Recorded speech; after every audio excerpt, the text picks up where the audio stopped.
What's up everyone, back for another beer review, and today I'll be reviewing yet another beer from the Dogfish Head Craft Brewery, and they are out of Milton, Delaware, and this is their 30-minute light IPA.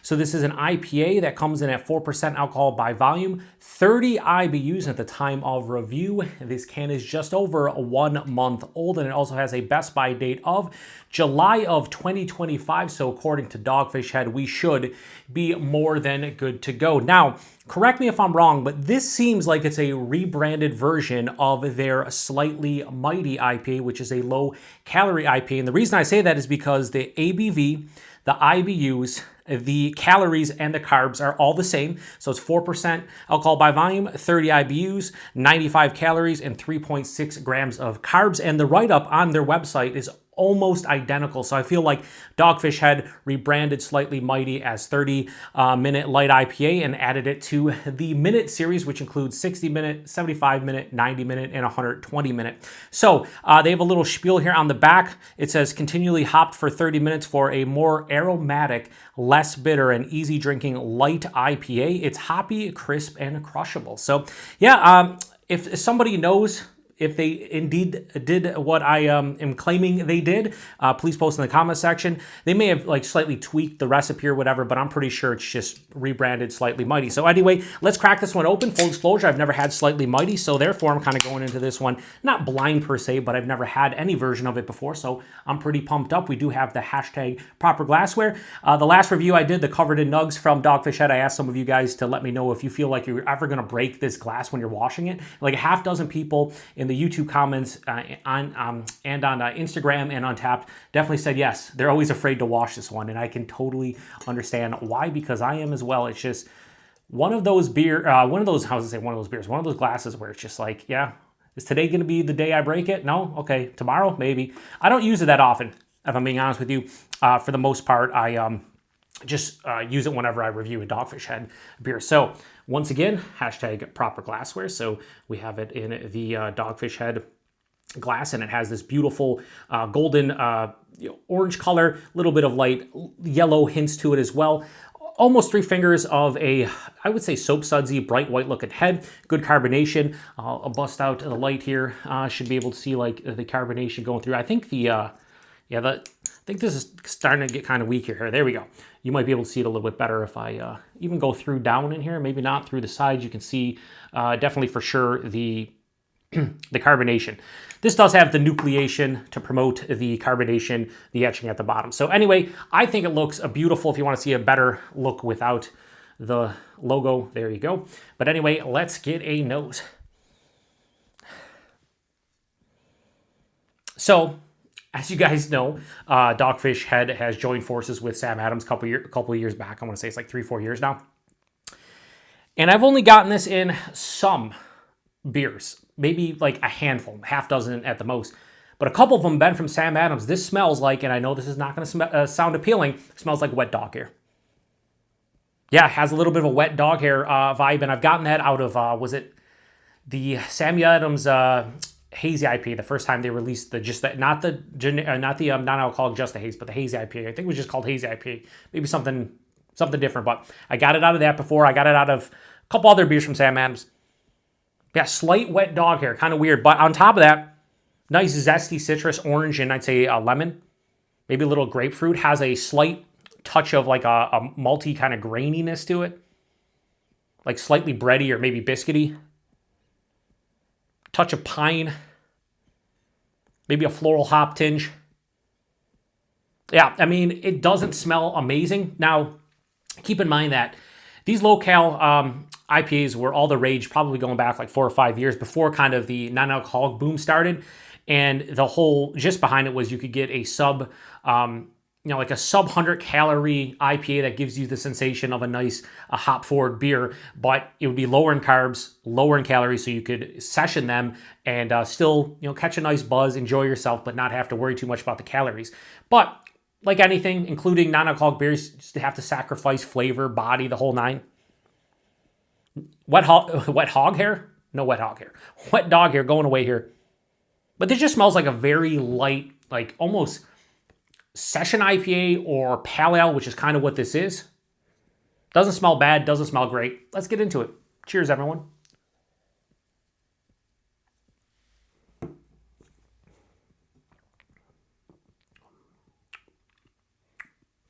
It's all right.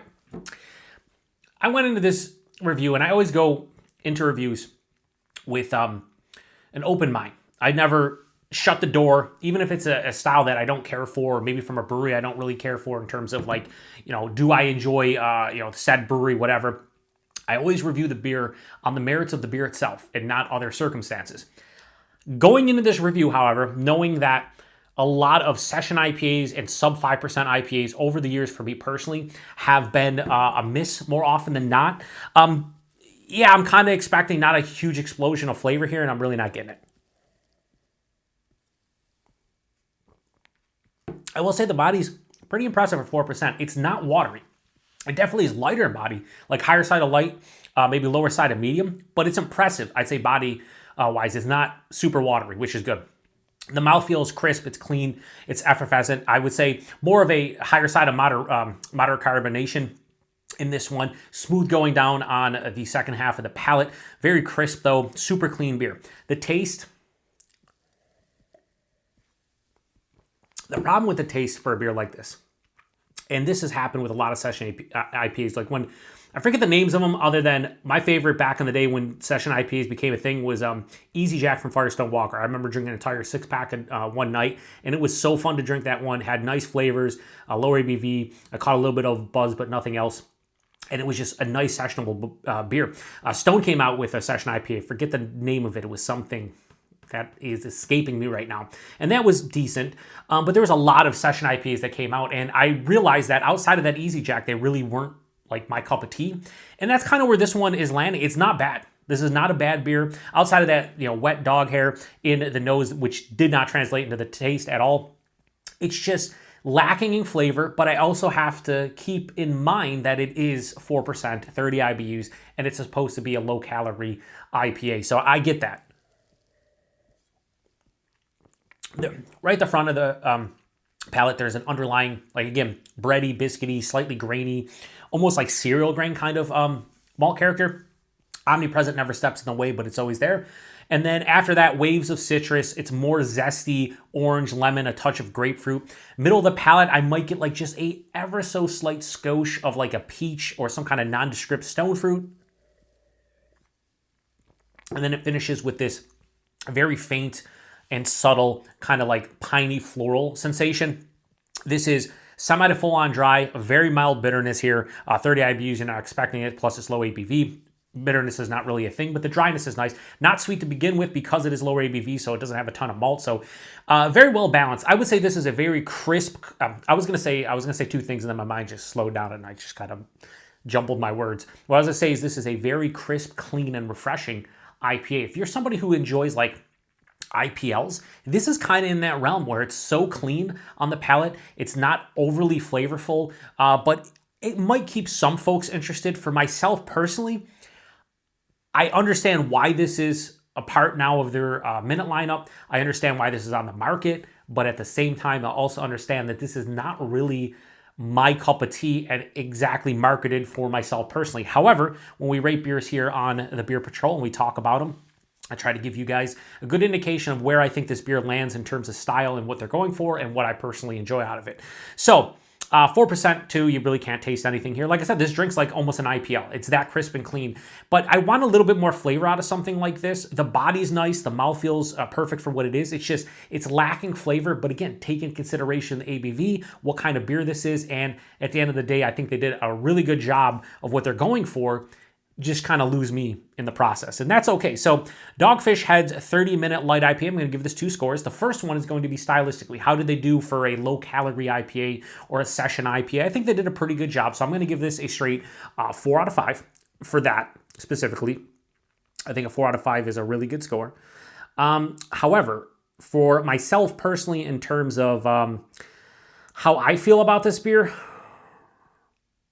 I'm going to go high 3.5. I'll go 3.6. Might seem low to some, and perhaps it is, but at the end of the day, I got to be honest with my rating, and a 3.6 is the best I could do on this one. I don't think it's a bad beer in the least. I think they did a pretty good job for what they're going for, but personal preference is definitely lower. Price point availability, I would say that for me, the price point's a little bit pricey just because of the ABV and what I'm tasting here, but it is in the Western New York area, more specifically Buffalo, New York. $10.99 a six-pack I saw it for. Probably comes in 12 packs. I don't know. I think this might be in their variety pack as well. Almost $2 a can. No, I can get better beers for $10 to $12 for a six-pack than this. So I don't think it's a great value for what I'm personally getting out of this, but you may differ. So I would love to hear if you think the value is great. Comment section, love to hear from you. And availability, I'm pretty sure this is available widely as far as distribution goes for Dogfish Head. So if you see Dogfish Head beers, good chance you could see this, whether it's by itself or in a variety pack, wherever the case may be. I don't think that this is going to be a hard one to get. Now, as far as this being rebranded, I think it's been rebranded recently because I still see Slightly Mighty on the shelves and it is a bit older. So once again, I don't know for sure if this is a rebranded Slightly Mighty. That is my feeling, though, that it is. Regardless, if this is very akin to that one, I'm kind of happy I never tried Slightly Mighty. But this is just okay. It's 3.6 out of 5. Not much more to say about it. So in the description box, please post what you feel about this beer if you've had it before. I'd love to hear from you. That's the whole reason I do this channel, is to get your opinions. You get mine, so I would love to hear from you with this one. I'm hoping to pick up 75-minute and review it for Shelfie Beers in March of 2025. We'll see if I can find it. Only available in their variety pack, so we'll see if I'm able to grab the variety pack. If so, I'll be reviewing 75-minute in the next month or so, hopefully. So yeah, I'm going to shut this one down and probably drink another beer today because 4% I can get away with it. And if I'm going to be honest with you, I'm probably going to finish this just because it's only 95 calories and whatever. But like taste-wise, if this was like 200 calories and 7-8% and had this type of flavor, I'd probably drain for it. I don't say that about a lot of beers, but it's just, one of those things where, is it worth the calories and my time? Probably not if it was a lot more, but considering I already drank like a third of it, I'm going to finish it up and we'll go from there. So appreciate everybody stopping by for another beer review here on the Beer Patrol. To the next one. Cheers.